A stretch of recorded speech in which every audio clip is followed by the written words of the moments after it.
online broadcast network, AfterBuzz TV. Over 20 million weekly downloads in over 150 countries, and your number one source for after-show entertainment.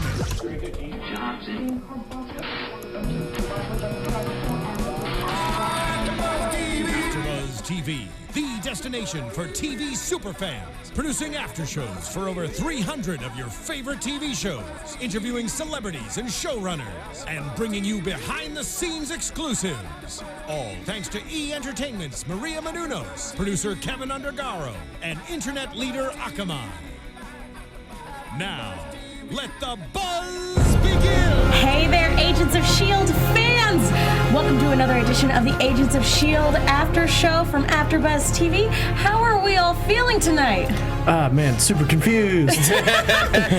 Super confused. Yeah. But I love that I'm getting inundated with Marvel everything since the weekend, because we all Yes. saw Age of Ultron. It was a very Marvel-oriented weekend. Before we get started, if you guys haven't already done so, please subscribe to AfterBuzz TV on YouTube and iTunes. Rate, leave a comment. We love hearing from you guys, and we will be keeping an eye. Not only do we have a live chat on YouTube because we're streaming live, but we're also going to be keeping an eye on the hashtag ABTVShield on Twitter, or you could tweet at us directly. Let me introduce my fantastic panel and their Twitter handles. Jesse Klein. Hi, everyone. You can find me at JessKlein1. That's JessKlein, the number 1. Zach Wilson. You guys can tweet at me at @ZachWilson, ThatZachWilson. Joyce Ajouri. And you guys can tweet me at JAJOURI.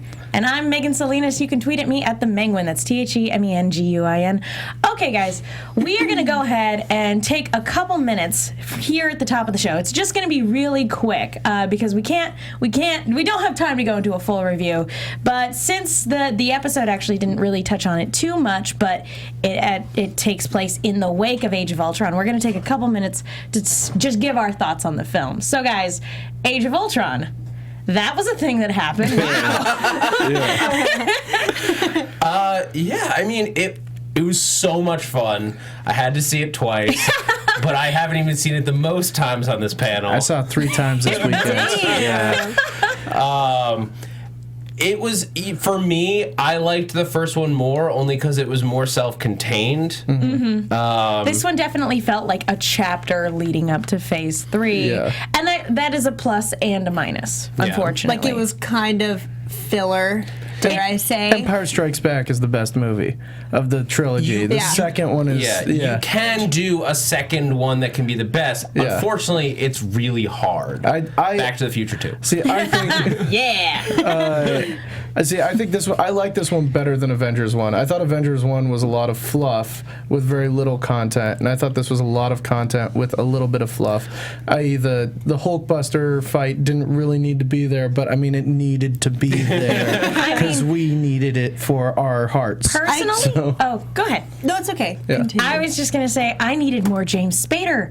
Holy cow. Yeah, he was great. Watching this movie, there was not nearly enough Ultron because every time he talked, I was just 100% enthralled with what was going on. He was mesmerizing. Yeah. I want to watch The Blacklist now. I haven't watched a single episode of The Blacklist. I didn't expect Ultron to be hilarious, and he was hilarious. He was great. But it worked too because they took the concept that in the books is all about, because it's Hank Pym in the place, mapping his brain onto Ultron, so Ultron behaves like Pym. So it but makes in this sense. case, it's Ultron is a map of Tony Stark. So of course he's going to behave like Tony Stark. Yeah, it worked really well. My main issue with it, and because I loved it, I was having so much fun doing it. The main thing I had is it is a second act, and because of that, the characters in it didn't really have. Most of them did not really have arcs.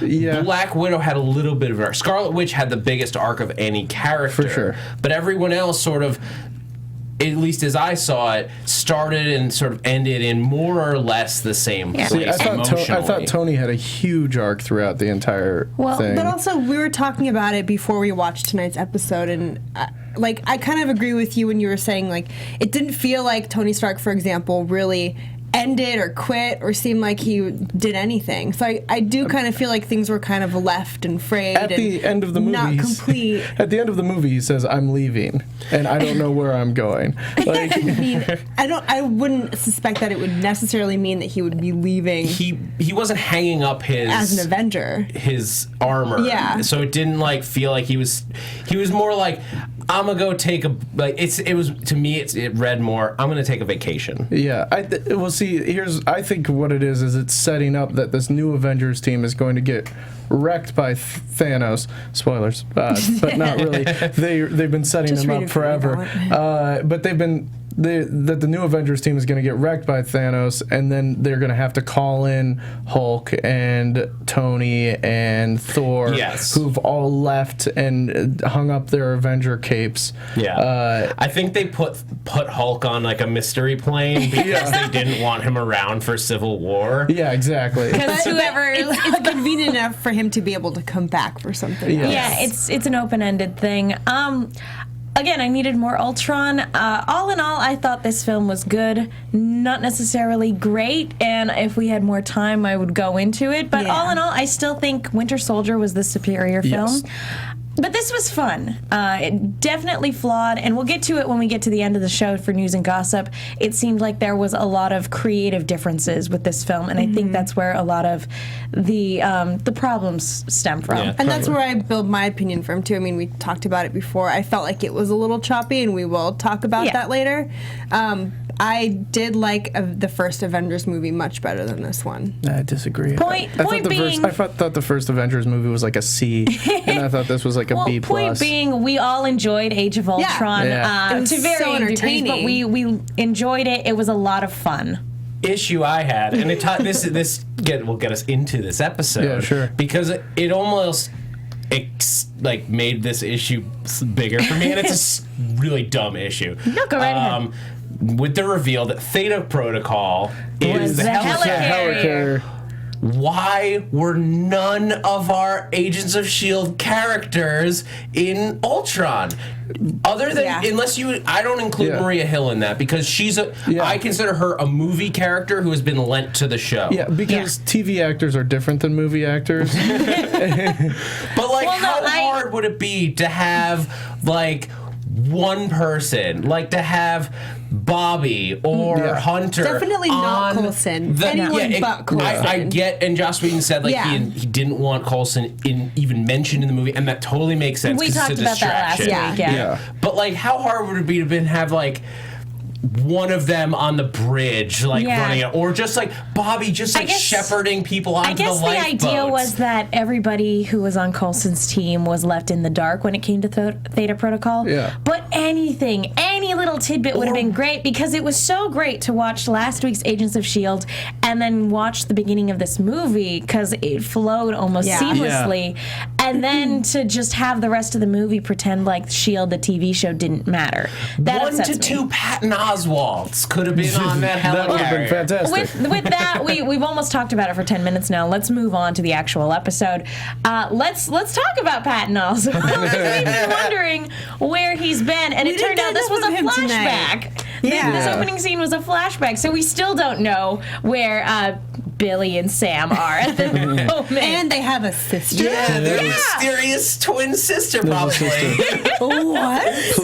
Also, I have qualms with the fact that they were playing Call of Duty. Can they pick a better game? Please fan cast Rebel Wilson as their sister. Oh, Lord. Actually, just speaking of stuff fans do, I actually did write down a few of my favorite fake spoilers from last week. We asked for fake Age of Ultron spoilers. I'm going to read those off real quick.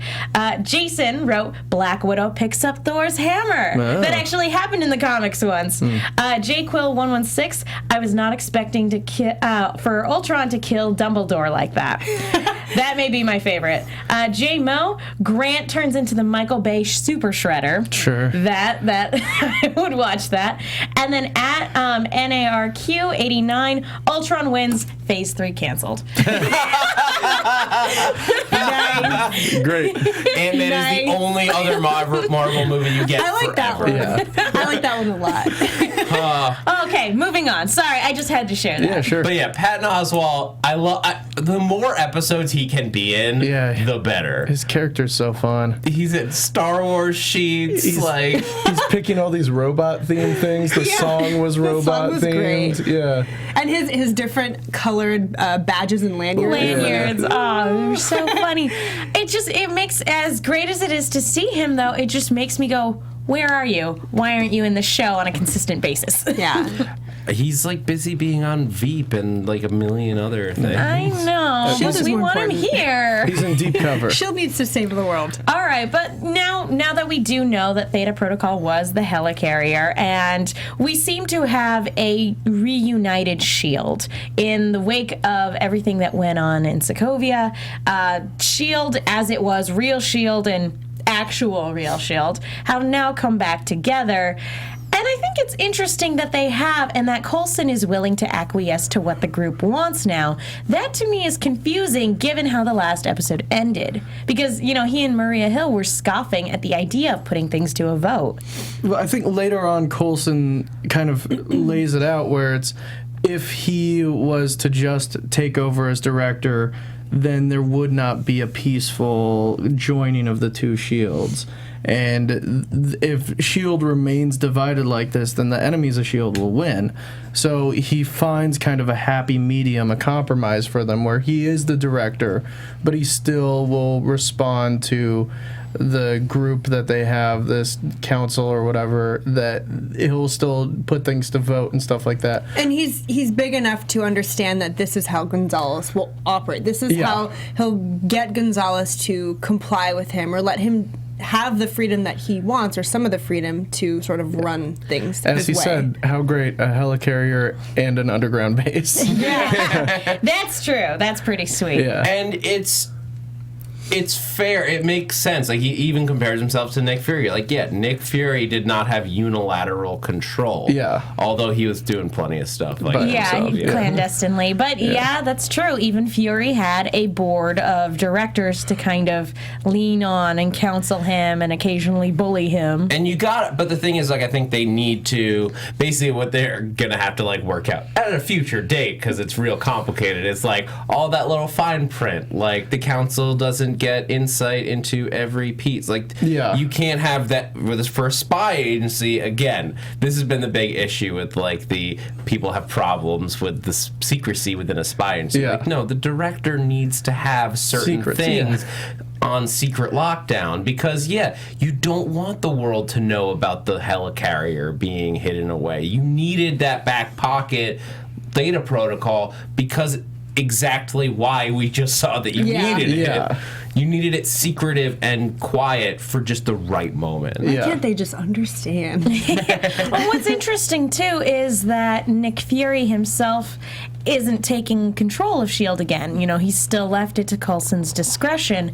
I think because he's working more with the new Avengers facility, but it is interesting that, again, S.H.I.E.L.D. is still being left to Coulson. Well, with Winter Soldier out there and also Black Widow working, it kind of sets up for possibly a secret Avengers team, which is kind of what happened in the comic books, where Fury stepped down and he's like, oh, he's gone, but he was actually working with a secret Avengers team while there was a figurehead in charge of S.H.I.E.L.D. Coulson was on that team at one point. Was Coulson part of the secret Avengers? I think in the last, the beginning of the last run, I think they had him running around going out. That's awesome. But what's interesting about S.H.I.E.L.D. in its current state is that there's still that air of uneasiness. Everybody is still walking around not entirely sure who they can trust. There's still a lot of hurt feelings. Max straight up quit. He went up to Coulson and basically said, I think you're a good guy and I like you, but if you're the director, I have a problem with that. Here's my badge. I have a theory for who Mac might turn out to be from the comic books. Who? In Avengers Initiative, there is a teacher/drill instructor whose name is Gauntlet, and he got attacked by a piece of alien technology that gave him this big alien gauntlet that lets him project a giant hand and a fist. but he's like technically proficient. He's from the military, like he's a military man. Interesting. And it would be interesting if they're gonna do an Avengers Initiative. To have him go. Avengers Initiative. It's the same as Avengers Academy. Okay, It's after Civil War. The government decides to gather up all the superhuman people and register them, and then put them on trained teams as if they were Avengers police, basically. And each state gets their own Avengers team. That could be interesting. I mean, Mac is a good character. Yeah. This scene for me was a little bit like out of nowhere. Like his dial just like went from 0 to 60 all of a sudden. Yeah. The reasoning I think that's going on here is that Mac was totally cool with everything when he thought Coulson was going to be taken down and he's going to have to step back and not be in charge anymore.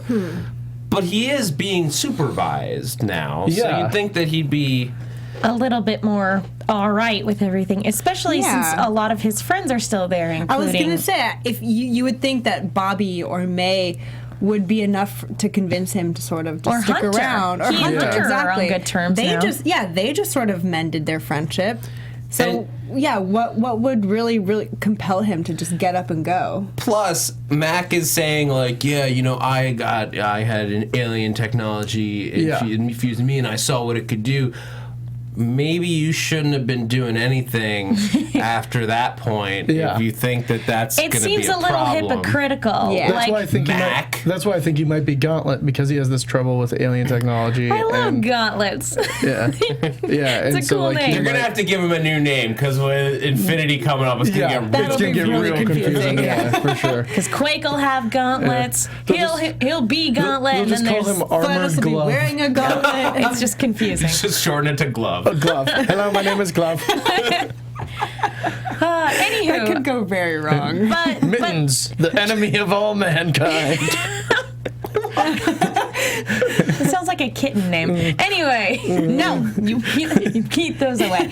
But with all of these and another relationship that's really strained is May's relationship with Coulson, because he tries to make it up to her by apologizing at length, but now he knows the truth of what happened in Bahrain, thanks to Sky. And that was something that we were kind of debating a little bit a couple weeks ago when we got May's backstory, was whether or not Coulson had gotten the full story of what had happened there. And if he knew that May was the one that put the little girl down. He knows it now. He didn't know it then. Yeah, that was a really good scene. That might have been my favorite scene of the show, was that kind of Coulson May kind of measuring their relationship and realizing that right now they're in a place where it's irreparable. And the more they find out about each other, the more they come apart. Yeah, and it's kind of bothersome because they were so close. They were so close, and it's hurting to see them kind of pull each other apart. I'm waiting for a moment where their trust builds back. Yeah. And I haven't seen one yet, and I'm hoping for one. Yeah, I never thought I would have seen anything in this show where the trust between the two of them crumbled completely. Yeah. And that's where we're at, and that surprises me, and it's hard to watch. You know what was hard to watch this episode, too, was seeing Coulson sort of take everyone's opinions about him in stride. Yeah. I mean, I know he has a mission, and he's focused, and he needs to think about the mission at hand, but when Mac walked out, he was like, well, I'm sad to see you go. And then when May, is acting this way towards him, he's just kind of like... He deals with it, and then the entire council tells him that he's too emotionally compromised to be the one to represent S.H.I.E.L.D. I would expect him to be more insisting on the fact that he's confident in his mind and that he's confident that he's in control, but all he's saying is I'm in control, believe me, that's it. I mean, there's no more to that, and I would expect more of that from Coulson. This felt like Coulson classic. This is like the Coulson that we got in the movies early on.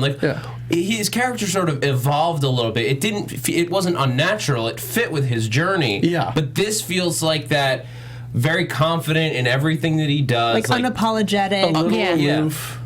a little, like, it's almost like he's presenting himself as aloof, but, like, you can just tell that he has it all, like, he has a plan for it all. So everyone around him is changing. He's just going back to what he used to be. Yeah. Like that in the first Iron Man, like, when he shows up and he's like just asking for a meeting real politely, but like that he has like crazy stuff to do. Yeah. Well, and I mean, it turns out, I mean, at the time we were like, what are you doing, Council? Gonzalez can't represent S.H.I.E.L.D. And it turned out that was the right move.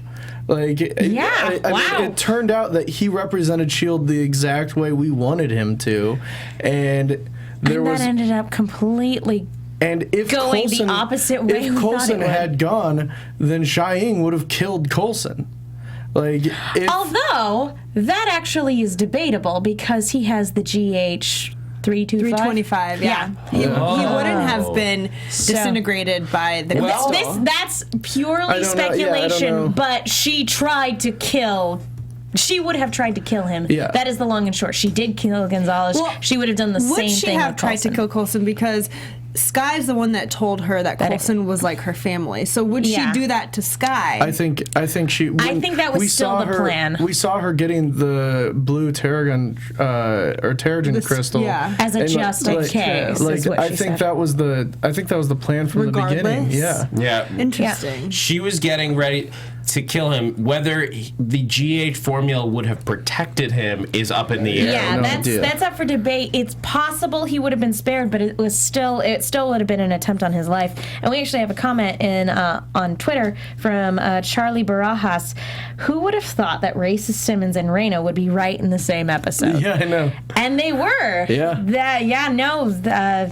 Afterlife was not to be trusted, and Reno is absolutely right. Letting Jia Ying be the one to meet with the head of S.H.I.E.L.D., that is going to cause a war. I mean, the entire episode we were sitting there watching going like, what's everyone doing? Yeah, I was convinced this was like a super flat episode. Yeah, like, same here. Looking back at it, like Gonzalez's journey, it totally makes sense. Yeah. Like it wasn't sudden, it wasn't unnatural. At the top of the episode, we see him like totally side with Coulson, where he's like, like 2 days ago, I would have like thrown you in stocks for Theta Protocol, but we just saw that it was effective, so I can't really say anything. Yeah, if it wasn't for Theta Protocol, thousands of more people would have died. And also just subtle things like in the flashback, like Coulson asks about Gonzalez's ship. Like he's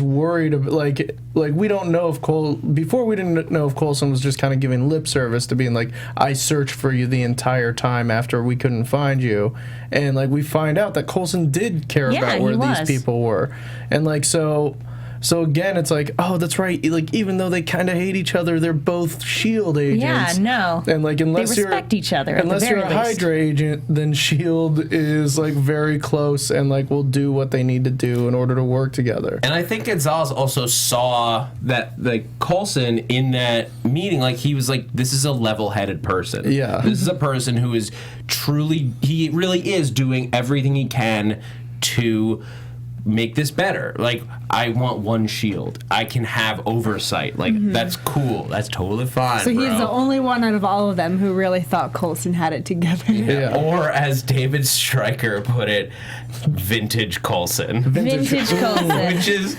so perfect. It's so perfect for him. This is a good year for Coulson. Speaking of vintage, do you guys think Lola is gone with the ship? No, absolutely not. They knew. Although that was a nice moment for May going, I miss my plane, and Coulson going, but a lot of bad stuff happened on it. Come to think of it, he probably would have mentioned Lola. Lots of more bad memories on that plane than good. That's true. It's.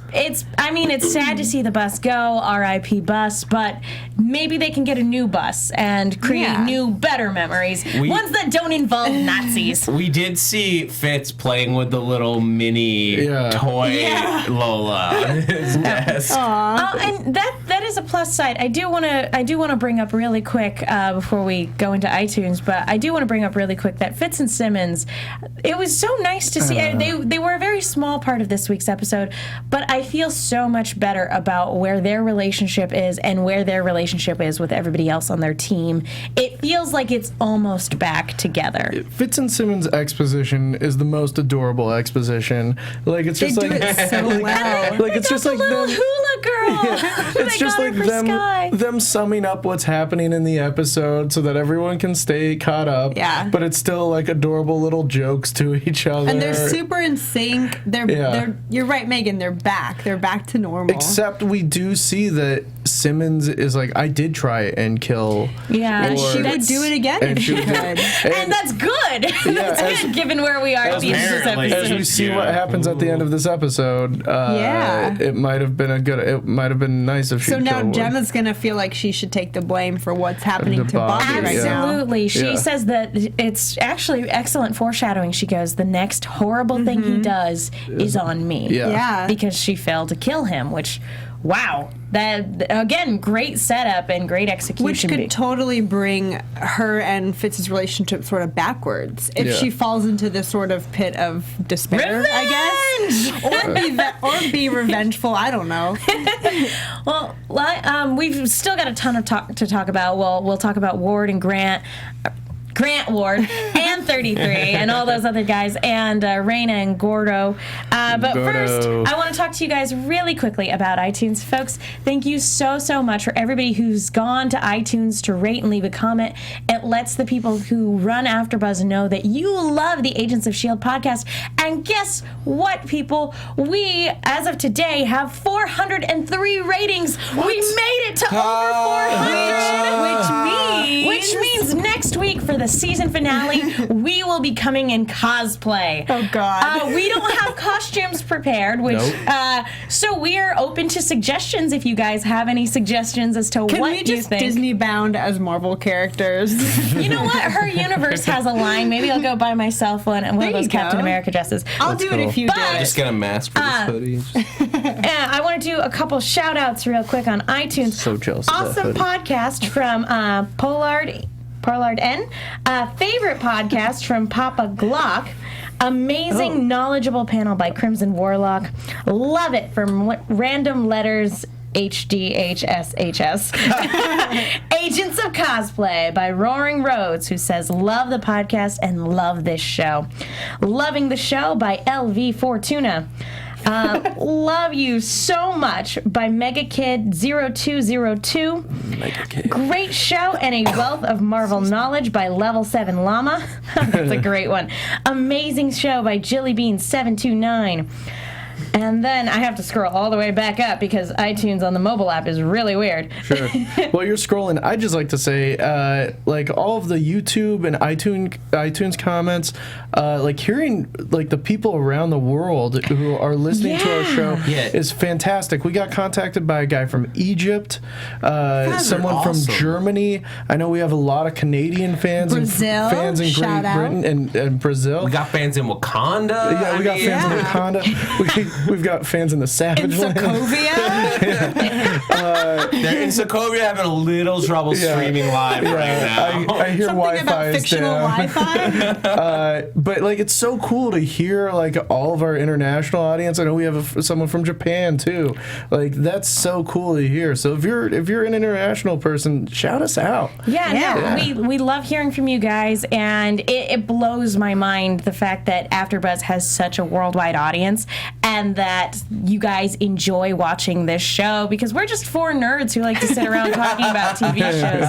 So it honestly blows our mind to hear that we're reaching people in Egypt and Japan and all over the world. Nerds around the world. No, it really does. It touches my heart. Great hosts by HCP Music. What's in the Hold by Bad Wolf Bay 10. We will get to that. Out tonight. Well, we didn't really. Yeah, kinda. Awesome podcast by G. Pietsanitz. Sorry if I'm mispronouncing that. 400 by Dante apostrophe. And Dante says, I like it. # no spoilers. Amazing podcast by Kings and Shadows. Great AfterBuzz. Did I submit this before? By S.L. Craven? I don't know, but thank you for commenting anyway.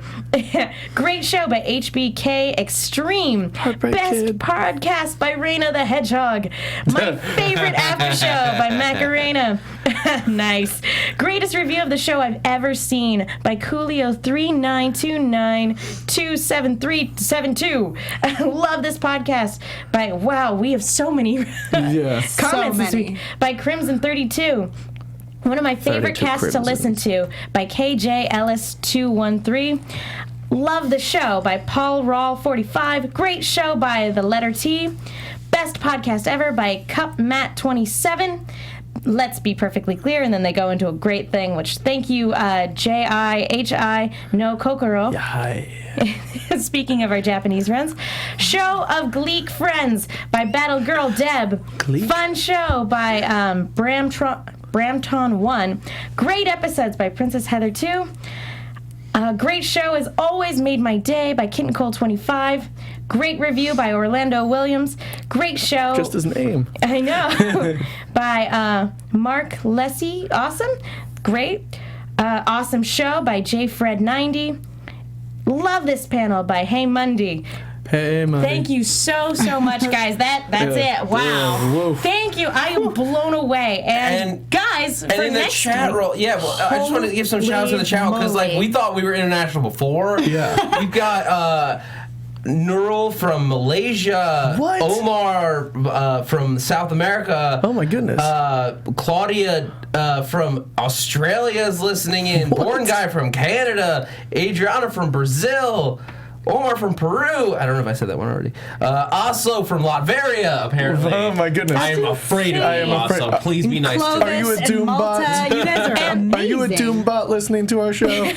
But all you people all around the world, we have some cool stuff. Yeah, we also got an email from TK949. They sent an email to the AfterBuzz email since they couldn't post on iTunes. Just wanted to say that they came in from Marvel Movie News to Agent Carter, then to Agents of S.H.I.E.L.D. So thank you so much, TK949. We really appreciate hearing from you. You guys who are tuning in, if you want to win some stuff, we all like winning some stuff. I was lucky enough to see Age of Ultron at the El Capitan Theater, Disney's theater here in Los Angeles, and I picked up this exclusive variant of an Avengers book. Of the Avengers Operation Hydra. Cool. You can only get this variant cover at the El Capitan during the Age of Ultron screenings, and we're going to give it away to you guys. If you go onto iTunes, leave us a review.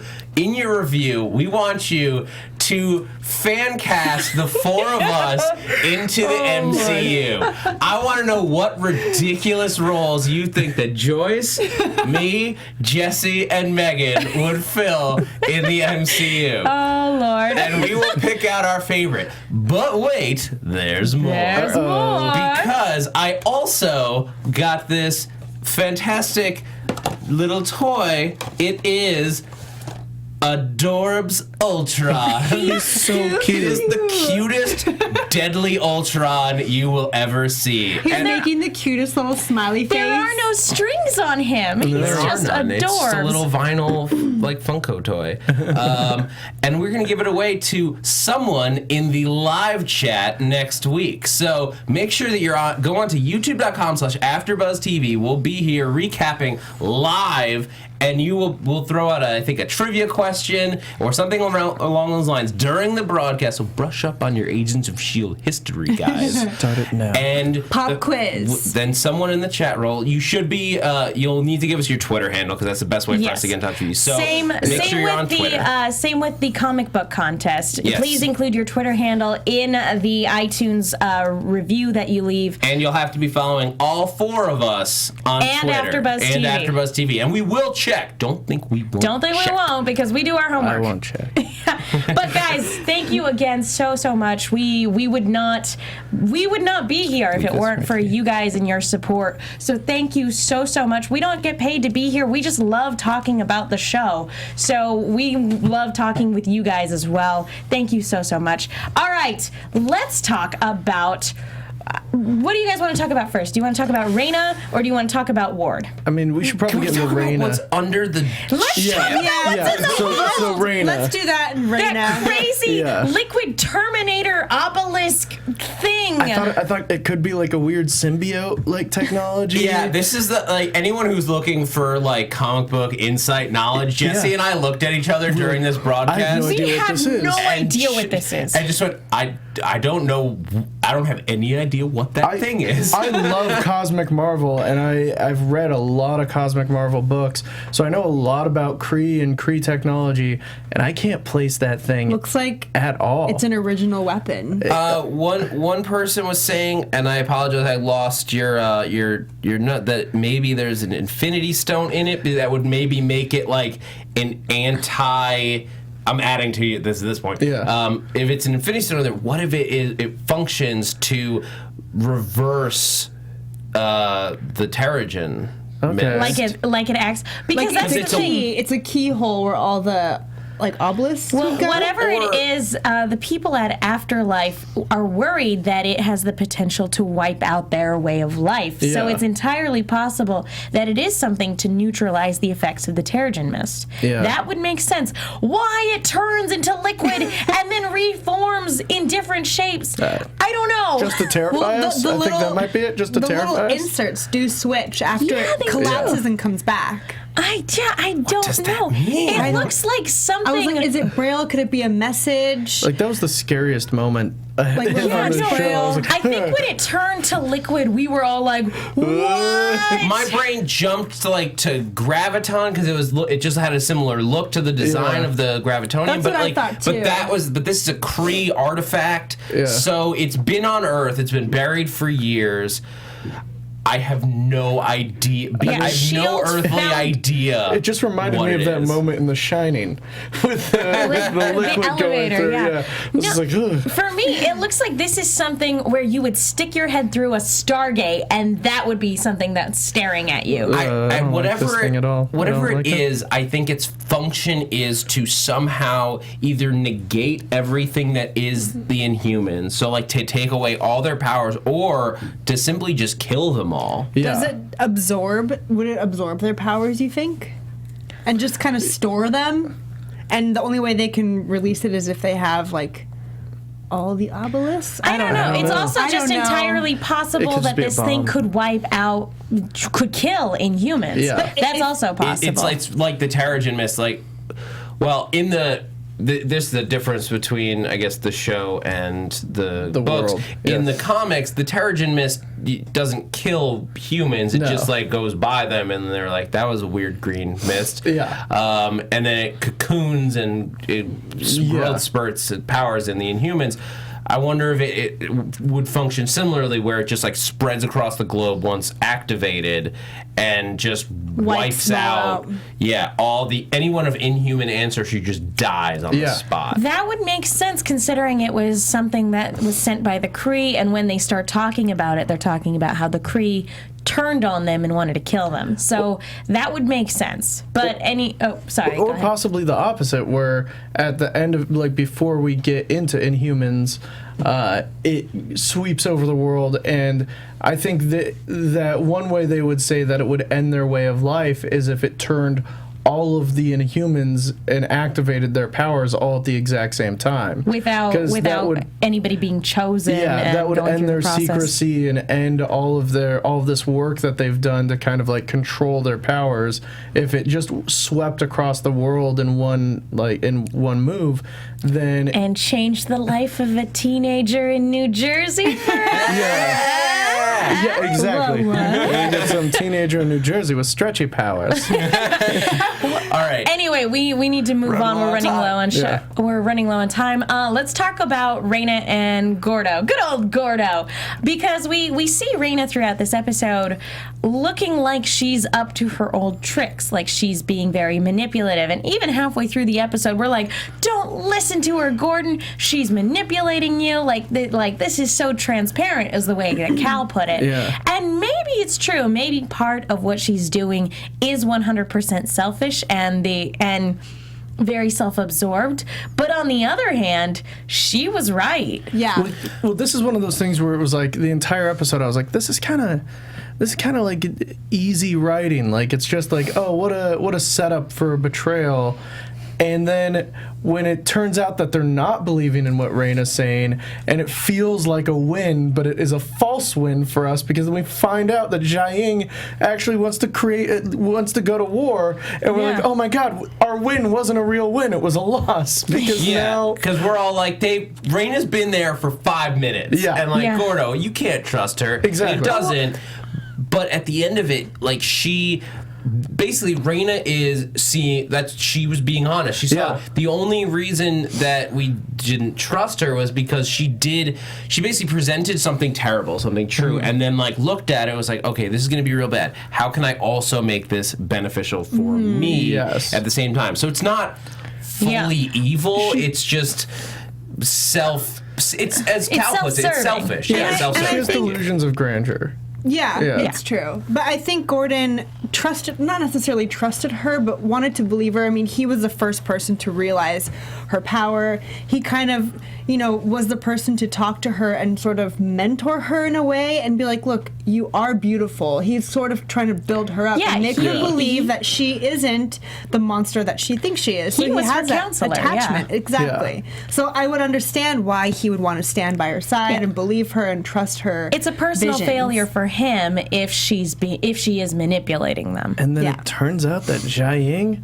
just wants some more. That girl is evil. Well, I don't know. She's not evil. She's not. Just, that was a nice little twist. Yeah, she's no, just that was had a great such twist. negative experiences with people wanting to know about Inhumans that she, of course, wants to kill. Like, of course, she's like, I'm not going to be put on a list. It's not just that. She says, from a historical standpoint, that every generation falls into this trap of let's just keep a catalog of certain types of people for safety's sake.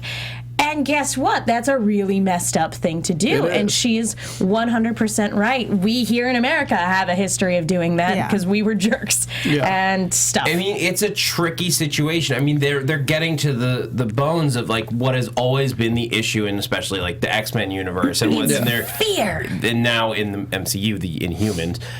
But it's fear, but there's also a realism about it, and that S.H.I.E.L.D. is created to track threats. And like, look, it's surprisingly, Gonzalez made a really good point and presented it in a really understandable way. Yeah, we just want to keep track of everyone because when someone bad does happen, we need to be able to respond. And the problem is when people start deciding things are bad before they happen. Yes. Yeah. And I mean that's what Captain America had a problem with. And that's the thing is like it's the option of being in a safe world or a moral world. And safe isn't necessarily the best option. Yeah. No. Like sometimes you have to be in a bit of danger. Exactly. Sometimes Peace in our time.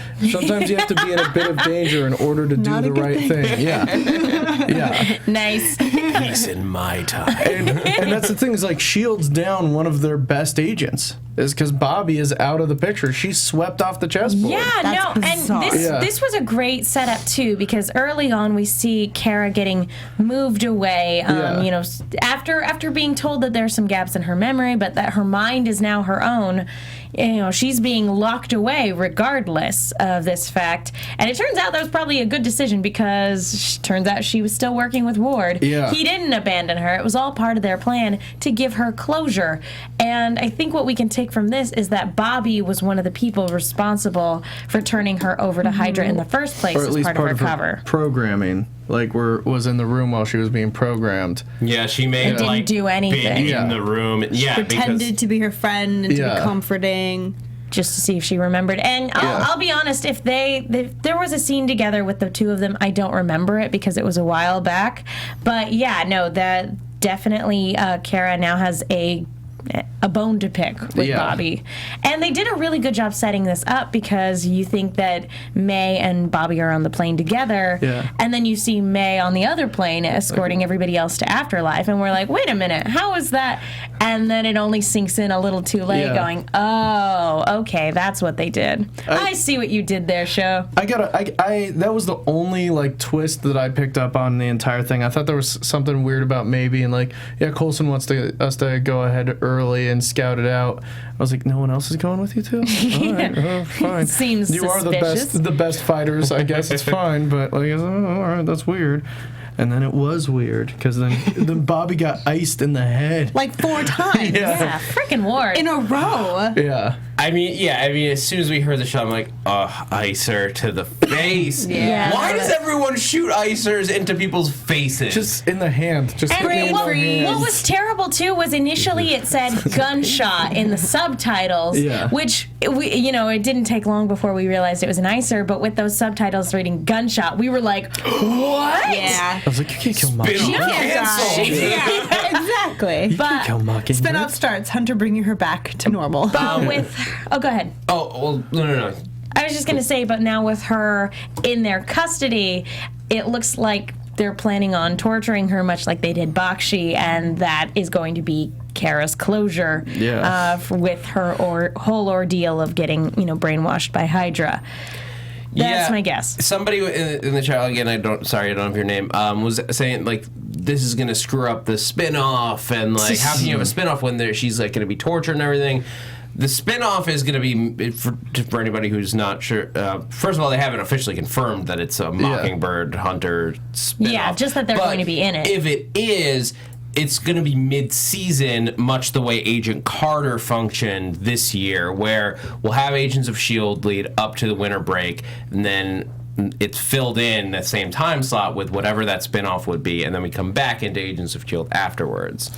Yeah, so it'll be interesting. So we'll have time for Mockingbird to go through whatever arc she'll need to before that. Well, we are short on time. Do you guys want to say anything else about this episode before we go into news and gossip and predictions? I thought this was a really well done episode where for most of it we were upset with it and how the writing was portraying all our characters, and then at all of the twists we're like, oh, it all makes sense now. It all like falls into what exactly they were trying to do, and I thought it was just a really well done and really well like handled episode. Yeah, I think my favorite moment in the episode was where Skye confronts May about you're dangerous too, and she really puts the line in the sand. Like, look, it's all varying degrees. Like, you are a dangerous person as well. Don't judge me just because my physical, the gifts I happen to get accidentally happen to be a different type than yours. I really like the moment between Skye and Cal. That it was really genuine. Yeah. I was expecting her to call him Dad, just like she called Jiaying Mom in this episode. I'm kind of surprised that didn't happen, but that little conversation that they had was really sweet, short, genuine, and it was just at the perfect time before he got whisked away. Yeah, and we find out that he has to take these little concoctions. It's basically the Hyde serum. I don't know if that's the official name for it in the comics, but it's the stuff that turns him into Hyde. Can I just say my favorite line of the episode, which was Hunter saying, "Are you really going to let Captain Ahab have a fireside chat with Skye's mom?" And Coulson going, "It's a weird way to put it." That's a weird way to put it, but yeah, that was a great line. All right, that basically wraps it up for this week's episode, and what an episode it was. Let's go into news and gossip really quick. Yep. AfterBuzz TV News. So, some of you might have heard that after this weekend, after the release of Age of Ultron, Joss Whedon actually deleted his Twitter. And there's been a lot of speculation and a lot of debate as to why that happened. If you click on his Twitter, it just says Joss Whedon does not exist. Yeah, no, it's... And nerds everywhere cry. Yeah, no, it's terrible. And part of it is that it seemed like there were a lot of creative differences between him and the Marvel team, who has to keep in mind the entire entire cinematic universe versus somebody who's just trying to tell an individual story. Which is interesting just because he was the guy, like, basically in charge of the Marvel Cinematic Universe up until Friday when the movie came out and his job ended. He must have... The only thing I can think is that he disagreed with some of what they were saying. You need to set this up. You need to use Age of Ultron to set up these things for Phase 3 when he's just trying. He's like, no, but this is just a movie. Yeah.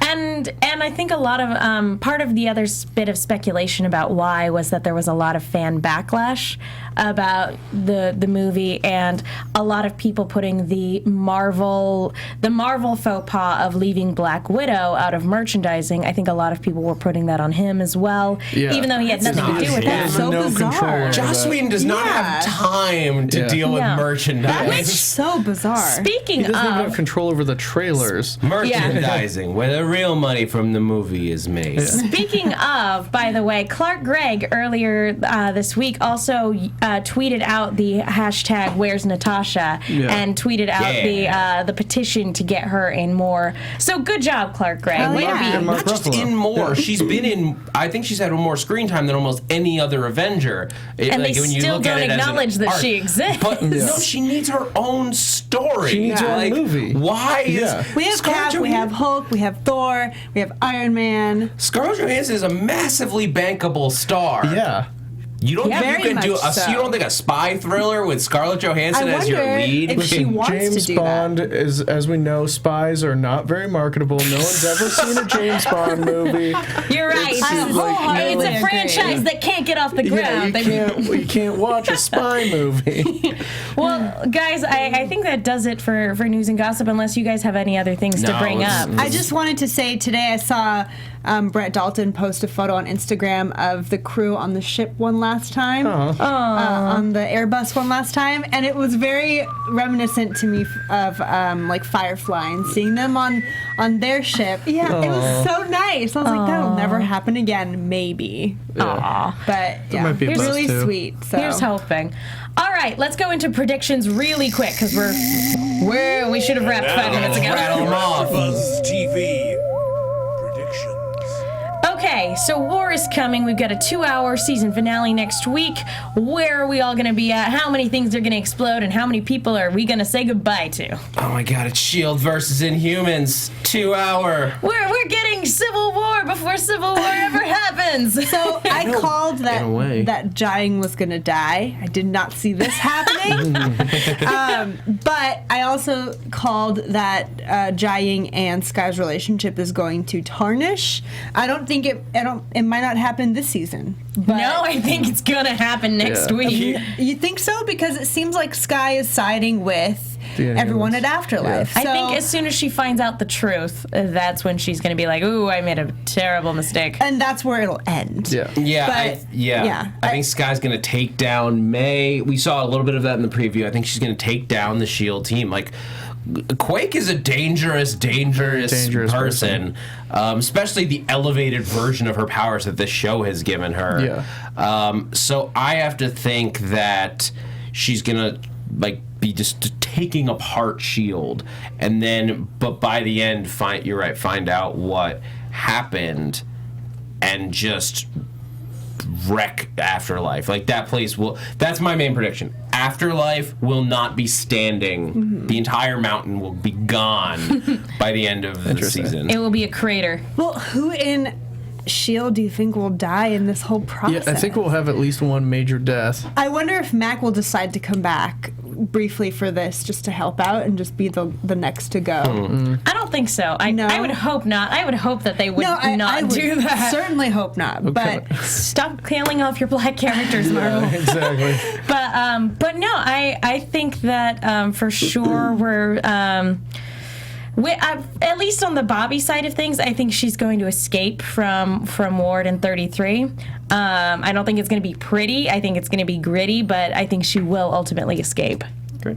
Yeah, a lot of people are saying Sky/Daisy is going to become one of the new Avengers. Yeah. I would love that. That would make sense. Please. Yeah, I mean... But they won't They won't put a TV actor in a movie universe. Hashtag shut up and take my money. They can start now.